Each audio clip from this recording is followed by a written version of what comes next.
은혜 받을 하나님 말씀은 요한계시록 8장 6절에서 13절. 오늘은 6절에서 13절까지만 읽겠습니다. 우리 6절에서 13절까지만 보여주세요.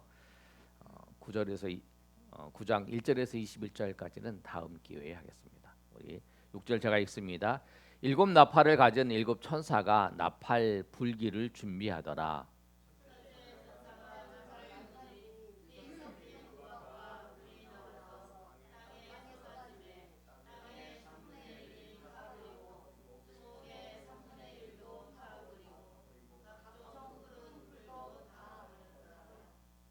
둘째 천사가 나팔을 부니 불붙는 큰 산과 같은 것이 바다에 던져짐에 바다의 3분의 1이 피가 되고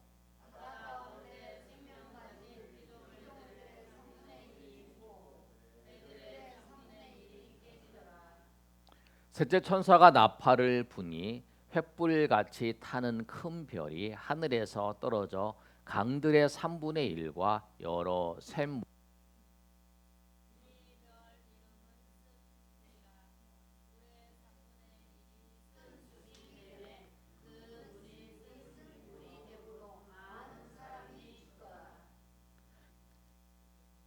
넷째 천사가 나팔을 부니 해 3분의 1과 달 3분의 1과 별들의 3분의 1이 타격을 받아 그 3분의 1이 어두워지니 낮 3분의 1이 비추임이 없고 밤도 그러하더라.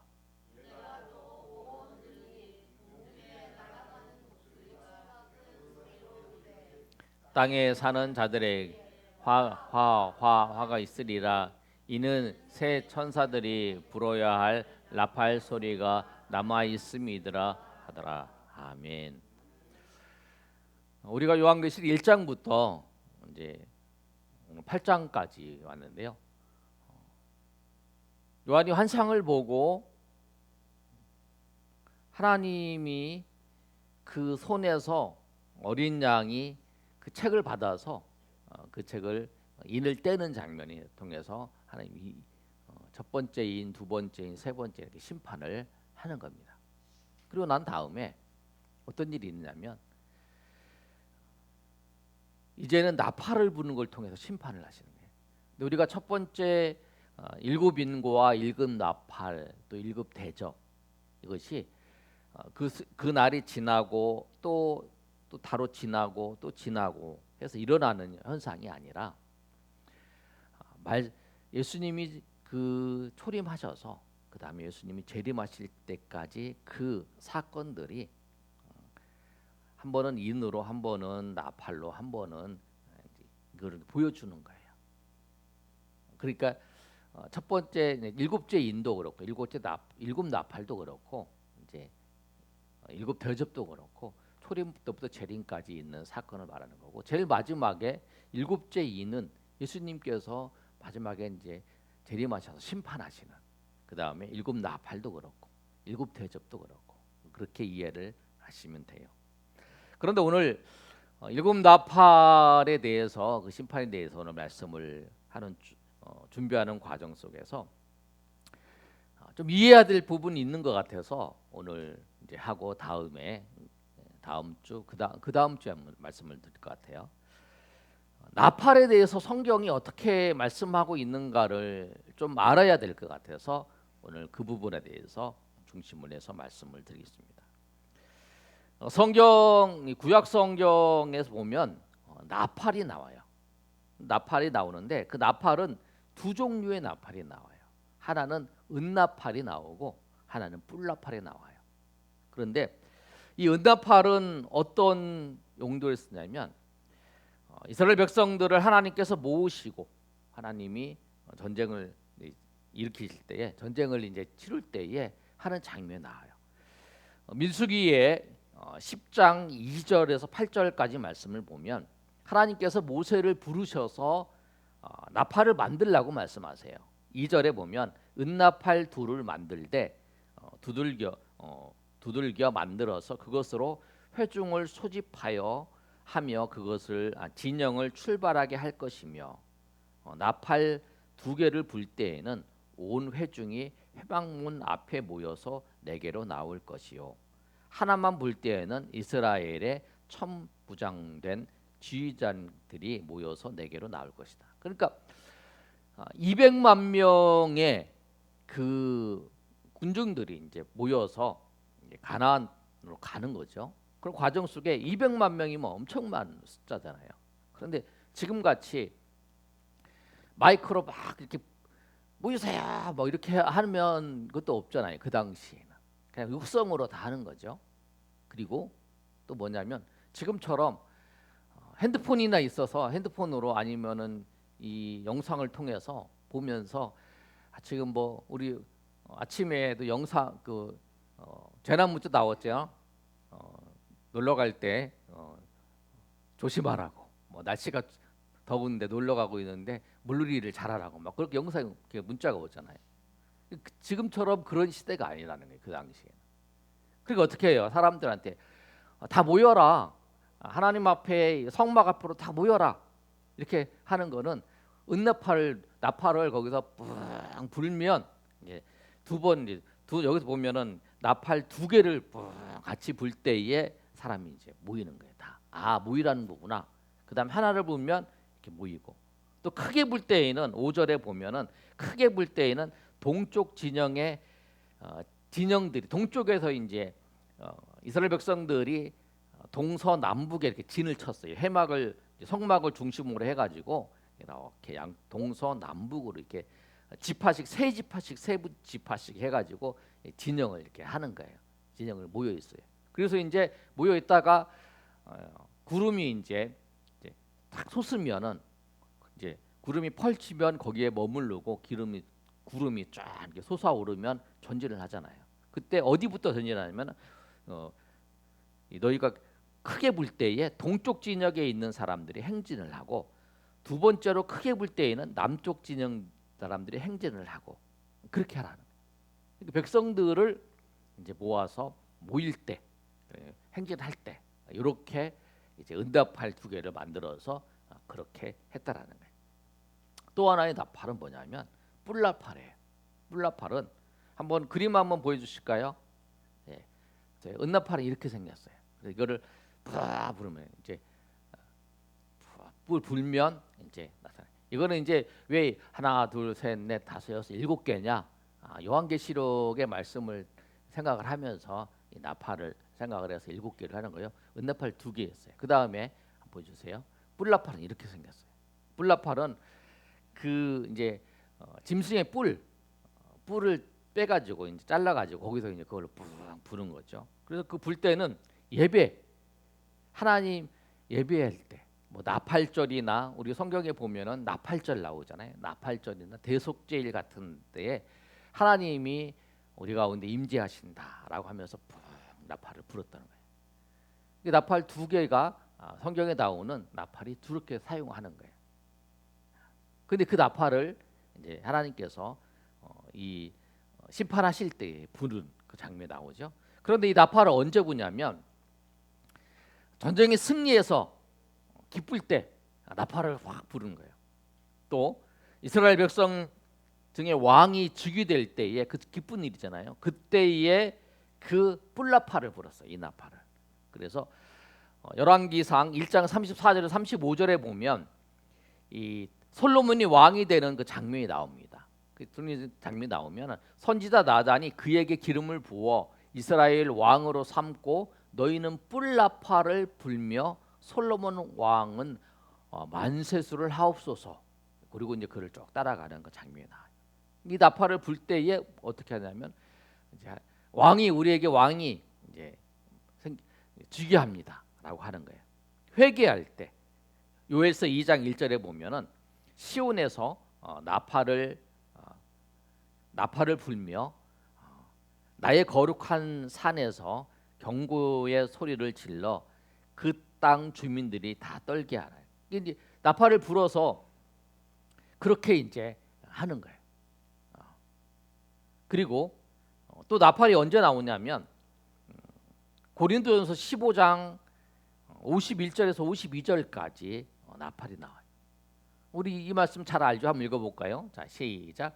보라, 내가 너희에게 비밀을 말하노니 우리가 다 잠잘 것이요 마지막 나팔에 순식간에 호련히 다 변화되리니 나팔 소리가 남에 죽은 자들이 썩을지 아니할 것으로 다시 살아나고 우리도 변화되리라. 예. 그래서 예수님께서 이제 재림하실 때 재림하셔서 마지막 나팔 소리에, 그러니까 요즘 여기 마지막 나팔 소리는 뭐냐면 그 요한계시록의 7번째 나팔이 마지막 나팔이에요. 그 나팔을 불 때에 하나님 예수님께서 재림하시는 거죠. 그래서 이제 심판을 하시는 거예요. 그럴 때에 그 호련이 다 변화되고 그 나팔 소리에 죽은 자들이 다 살아나는 거죠. 예수님께서 재림하시는 장면. 데살로니가서 4장 16절에 17절에도 말씀하고 있죠. 우리 한 번 더 데살로니가서 4장 16절에서 주께서 호령과 천사장의 소리와 하나님의 나팔 소리로 친히 강림하시다니. 그러니까 우리가 요한계시록 아까 읽었던 말씀이 첫 번째 나팔, 두 번째 게 아니라 마지막 나팔을 말씀하는 거예요. 마지막 7번째 나팔을 불 때에 그때에 예수님께 재림하시는 거예요. 그 전까지는 다 심판이고 마지막 나팔은 그러니까 7째 인도 그렇고 7째 나팔도 그렇고 7째 제접도 하나님 심판해요. 하나님이 재림하시는 거 장면이 나와요. 예수 그리스도가 재림하시는 장면이죠. 그랬을 때에 그 후에 우리 살아있는 자들도 그들과 함께 올려서 주를 영접한다는 거죠. 우리가 오늘 살펴본 말씀은 이 나팔은 거룩한 전쟁을 선포할 때 또 심판을 의미하게 한다는 거예요. 그러니까 이 심판은 이 나팔은 뭐냐면 우리 하나님 백성들에게는 좋은 거죠. 하나님이 우리 가운데 임재하시고 하나님이 근데 심판은 누구에게 했냐면 우리를 심판하는 게 아니에요. 여기서 심판이라는 건 뭐냐면 하나님께서 믿지 않는 자들을 심판하신다는 거예요. 그러니까 요한계시록에 나오는 이 나팔은 뭐냐면 우리를 심판하시기 위해서 하나님이 나팔을 불어서 그 재앙을 내리시는 게 아니라 믿지 않는 자들에게 하나님께서 재앙을 내리시게 하는 거예요. 오늘 말씀을 보시면 우리가 아까 말씀드렸던 것처럼 하나님께서 전쟁을 선포하시고 심판하시는 것을 말씀하시는데 민수기 10장 2절의 말씀을 보면 은나팔을 불을 두 개를 불어서 회중을 소집하고 진영을 출발하잖아요. 그런데 민수기의 그 내용들은 가나안 땅에 들어가기 위해서 전쟁을 하는 거죠. 10장 9절의 말씀을 보면 10장 9절 민수기 10장 9절 말씀을 보면 뭐라고 말씀하고 있냐면 한번 읽어볼까요? 자, 시작. 또 너희 땅에서 너희가 자기를 압박하는 대적 치러 나갈 때에 나팔을 크게 불지니 그리하면 너희 하나님 여호와가 너희를 기억하고 너희를 너희의 대적에게서 구원하시리. 하나님께서 그렇게 하신다는 거예요. 나팔을 불고 가면 하나님께서 너희를 대적에서 구원해 주신다. 그런데 이 일이 실질적으로 일어났어요. 실제로 일어났는데 언제 일어났냐면 이스라엘 백성들이 가나안 땅에 들어가서 이제 여리고 전쟁을 하는 데 있어서 여리고 전투에서 하나님이 실제적으로 나팔을 불 때 하나님께서 이 대적들을 물리쳐 주세요. 여호수아 6장 4절과 5절의 말씀 보면 이렇게 말씀하고 있어요. 뭐라고 말씀하고 있냐면 대상 일곱 양각 나팔, 이게 뿔 나팔이나 양각 나팔이 같은 말이에요. 나팔을 불고 언약궤 앞에서 나아갈 때에 7째 날에는 그 성 7번을 돌며 제사장들은 나팔을 불 것이며 제사장들의 이 양각 나팔을 길게 불어 그 나팔 소리가 너희에게 들릴 때에는 백성은 다 큰 소리로 외쳐 부를지어다. 그리하면 그 성벽이 무너져 내리리니 백성은 각기 앞으로 올라갈지니라 하시며. 그래서 이제 그들이 양각 나팔을 크게 아까 보여준 것처럼 그 나팔을 크게 불었을 때 소리를 확 지르니까 그 성이 무너져 내리는 거예요. 그 무너져 내려서 하나님께서 여리고를 심판하시는 거죠.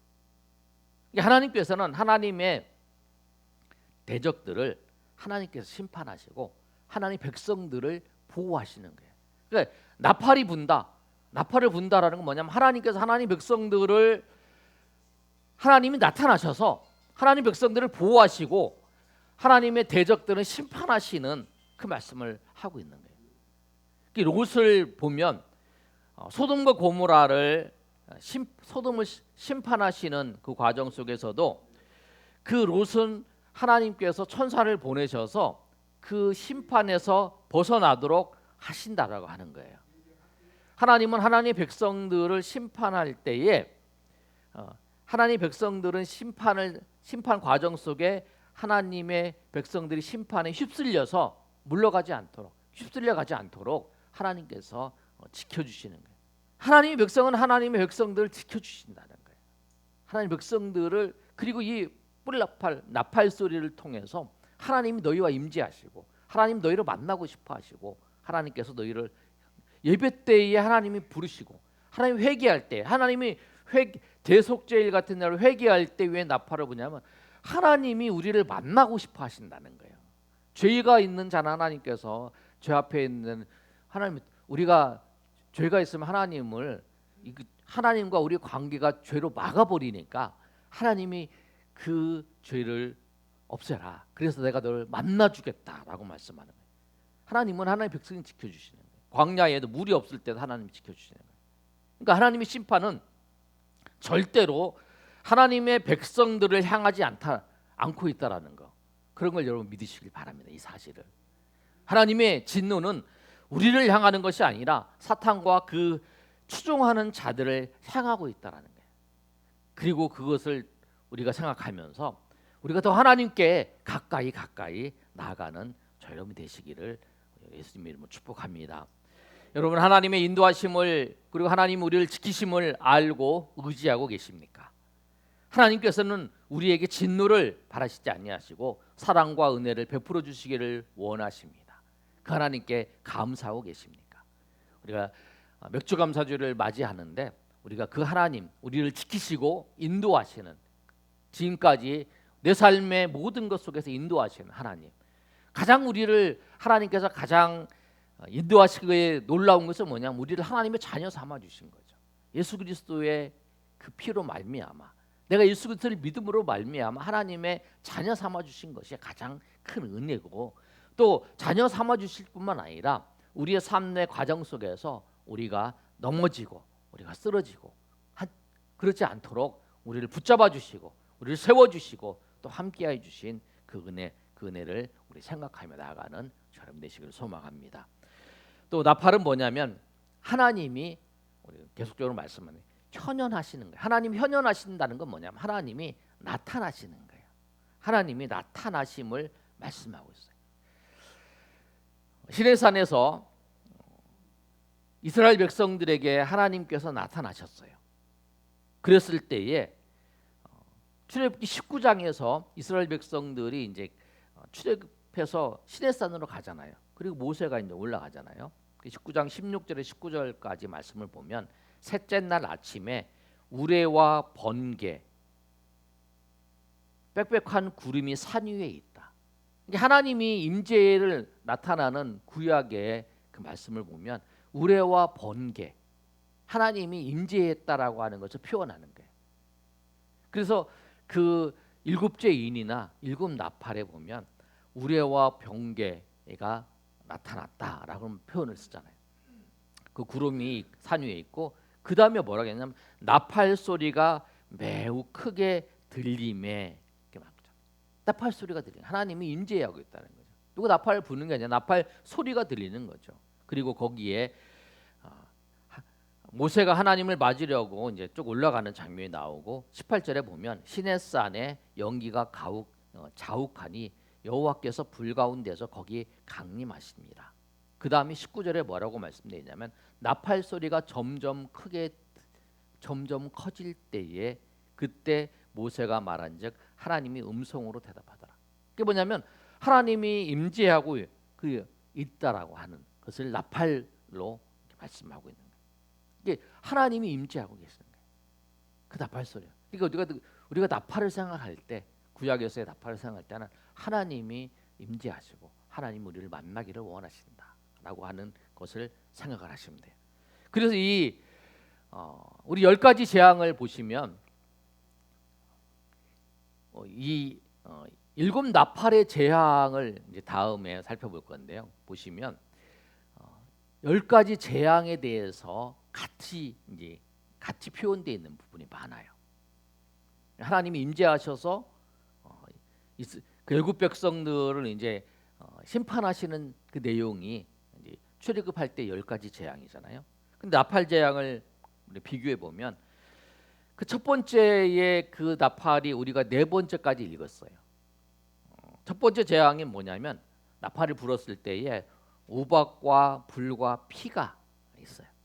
그런데 출애굽할 때 10가지 재앙 속에서 7번째 재앙이 뭐냐면 우박 재앙이에요. 우박. 두 번째 재앙이 바다가 피로 변하는 거잖아요. 근데 첫 번째 그 애굽에 내렸던 재앙이 뭐냐면 물이 피로 변하는 거예요. 우리 그렇게 외우잖아요. 피개, 이파, 악독, 음해, 흑장 이렇게 외우잖아요. 저도 이렇게 외워요. 그래야 이제 10가지 재앙인지 몇 번째가 뭐다 이렇게 알잖아요. 피 있잖아요. 피 재앙이잖아요. 그 다음에 세 번째 재앙은 물을 마시지 못하게 하는 이제 그건 이제 첫 번째 재앙과 똑같죠. 물이 피로 변하는 거. 네 번째 재앙 우리 요한계시록에 읽었던 그 어둠 재앙이었어요. 그건 뭐냐면 그 흑암 재앙 있잖아요. 장자가 죽기 전에 있는 재앙이 그거였어요. 다섯 번째 재앙이 황충과 어둠이었어요. 그것도 이제 흑암 재앙이죠. 그러면 이 재앙이 말하는 열 번째 출애굽기에 있어서 10가지의 재앙은 뭐냐면 애굽에 있는 바로와 그 애굽 사람들을 회개하려는 목적이 아니잖아요. 왜 하나님께서 애굽에 10가지 재앙을 내리셨냐면 하나님께서 애굽을 심판하시는 것이 합당하다. 왜냐하면 바로가 강팍하기 때문에 그렇다라고 하는 것을 보여주잖아요. 그러면서 하나님께서 이 애굽을 심판하는 그 이유는 뭐냐면 하나님께서 전능하신 분이고 이 모든 것을 다스리는 분이시다라고 하는 것을 보여주기 위해서 하나님께서 그 10가지 재앙을 일으키신 거잖아요. 그래서 이스라엘 백성들이 그 10가지 재앙을 난 다음에 그 출애굽에서 그 광야로 갔을 때에 어떤 일이 있었냐면 가나안에 있는 사람들이 그 이야기를 듣는 거잖아요. 그랬을 때 라합이 그런 얘기잖아요. 그 다음에 그 가나안 사람들이 그 이야기를 듣고 마음이 녹는 것처럼 다 녹아졌다 그러잖아요. 하나님께서 그 모든 것을 다스리고 하나님의 백성들이 이 가나안 땅으로 들어온다라고 하는 거죠. 그래서 그들의 마음 속에 벌써 하나님이 미리 작업하고 계시고 하나님께서 역사하고 계셨다라고 하는 것을 말씀하고 있잖아요. 출애굽기 9장 16절에도 이렇게 말씀하고 있어요. 뭐라고 말씀하고 있냐면 내가 너를 세웠음은 나의 능력을 내게 보이고 내 이름이 온 천하에 전파되게 하려 하였습니다. 이거는 모세를 불렀을 때에 하나님께서 말씀하시는 거죠. 모세를 불러가지고 그 재앙을 일으키는 과정 속에서 보내주지 않으니까 하나님께서 모세에게 이 능력을 보이는 것은 내가 온 천하에 하나님의 이름을 드러내기 위해서 그렇게 했다라고 하는 거예요. 그 10가지 재앙의 그 모습처럼 이 계시록의 나팔 심판은 세상을 회개하기 위해서가 아니라 하나님께서 세상을 장악하시고 지금도 다스리시고 하나님께서 계시다고 하는 사실을 말씀하고 있는 거예요. 하나님께서 지금도 다스리고 있어요. 그리고 우리가 10가지 재앙에서 우리가 살펴보고 꼭 알아야 될 것은 뭐냐면 하나님께 철저하게 애굽 왕과 애굽 백성에게 그 심판이 진행됐다라는 거예요. 우리 출애굽기 잘 읽어보시면 이스라엘 백성들의 그 땅에는 10가지 재앙이 임하지 않았다는 거예요. 아들 재앙, 아들 장자가 다 죽는 재앙도 그 누구만 그 애굽의 식구만 죽었잖아요. 왜? 그 문설주에다가 피를 바르는 사건을 통해서. 또 우박을 내려도 누구에게만 그 고세 땅, 그들이 거주했다는 그 땅이 아니라 그 땅에만, 그 애굽의 백성들의 땅에만 내린 거잖아요. 흑암도 그렇고. 그런 모든 것을 보면 심판하시기 위해서 이 계시록에 나오는 7일이나 7나팔이나 7대접이 우리를 심판하시는 내용이 아니라는 거예요. 즉 세상을 하나님께서 지금도 심판하고 계시다는 거예요. 초림부터 재림과 그 사이에 하나님 변함없이 세상을 심판하고 계시고 세상을 이끌어 가시고 주장하고 가시고 하나님의 능력 가운데 인도해 가신다라고 하는 거예요.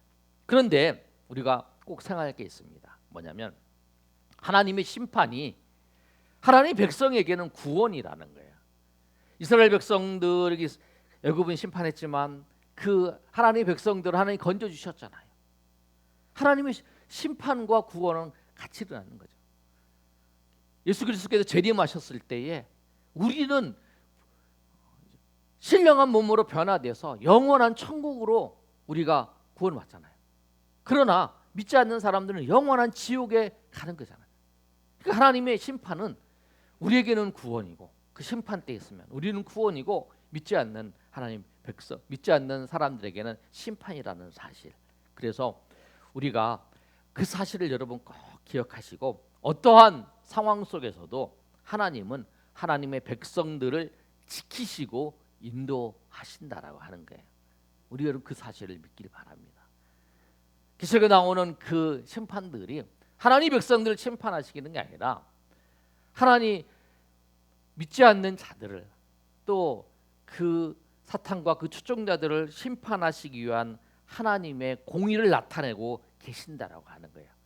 그래서 우리가 하나님께서 우리를 변함없이 지키시고 인도하신다라고 하는 그 사실을 알고 우리가 나팔 구약에 있어서 구약 백성들은 신약의 백성들잖아요. 구약에서부터 신약으로 넘어왔으니까 그 백성들은 이 나팔을 불 때에 우리는 이 나팔을 불 때는 하나님의 심판을 생각하고 있지만 그러면서 혹시 너를 심판할까 뭐 이런 생각이 있지만 그들은 이 나팔을 불 때 하나님이 임재하시고 하나님이 우리와 함께 하시고 하나님이 우리의 대적을 물리쳐 주시고 하나님이 우리와 함께 하셔서 우리를 인도하신다라고 그리고 우리를 부르셔서 우리를 인도하실 것을 생각한다라는 거예요. 그리고 요기한 계시록의 말씀도 통일하는 거예요. 그 심판을 통해서 하나님께서는 하나님 백성들을 지키시고 하나님 백성들을 인도하시고 그리고 결국에는 예수 그리스도께서 그 마지막 나팔을 불 때에 우리 예수께서 재림하셔서 우리를 영원한 천국으로 영원한 하나님의 나라로 인도하신다라고 하는 것을 말씀하고 있는 거예요. 오늘 그 말씀을 여러분 믿으시고 또 다음에 우리 요한계시록의 그 내용들을 일곱 나팔의 심판의 세세한 내용들을 살펴볼 때에 그러한 하나님의 은혜를 깊이 깨닫고 고백하시는 저 여러분 되시기를 예수님의 이름으로 축원합니다. 아멘.